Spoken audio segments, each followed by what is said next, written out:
Assalamualaikum warahmatullahi wabarakatuh.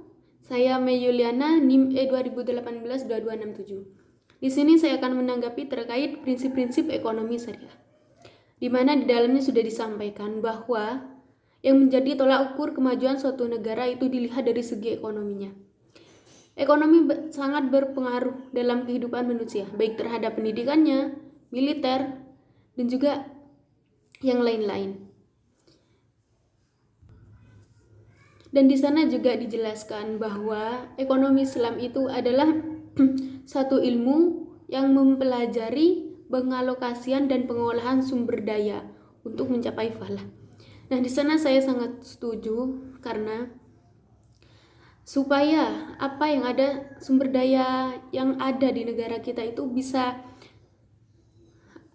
terolah sebaik mungkin. Nah, jika kita sudah bisa mengolahnya dengan baik, maka di situ dampak ekonominya juga akan baik bagi negara kita. Nah, dan di sana juga ada pengalokasian sumber daya, baik sumber daya alamnya, manusianya. Nah, dengan adanya pengolahan sumber daya tersebut, maka di sana dengan cara pengalokasian tersebut dan juga pengolahannya, di sana akan membuat peluang ekonomi baik bagi negaranya dan juga masyarakatnya. Karena dengan mengalokasi dan mengelola tersebut akan membuat suatu lapangan kerja. Nah, di sana juga akan berpengaruh terhadap ekonomi dari masyarakat tersebut.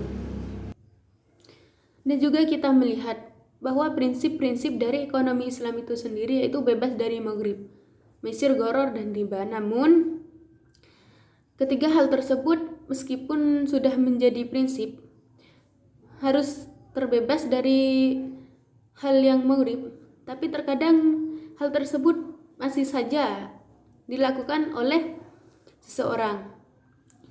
Tidak sepenuhnya semuanya itu bebas dari maghrib. Dan di sini jelas yang membedakan ekonomi Islam dengan ekonomi konvensional atau ekonomi lainnya di sini yaitu jika ekonomi Islam itu menggunakan prinsip-prinsip yang tadi itu bebas dari maghrib. Sedangkan yang lainnya jika melihat dari segi tujuannya saja, ekonomi Islam jelas mereka bertujuan untuk mencari profit dan juga falah.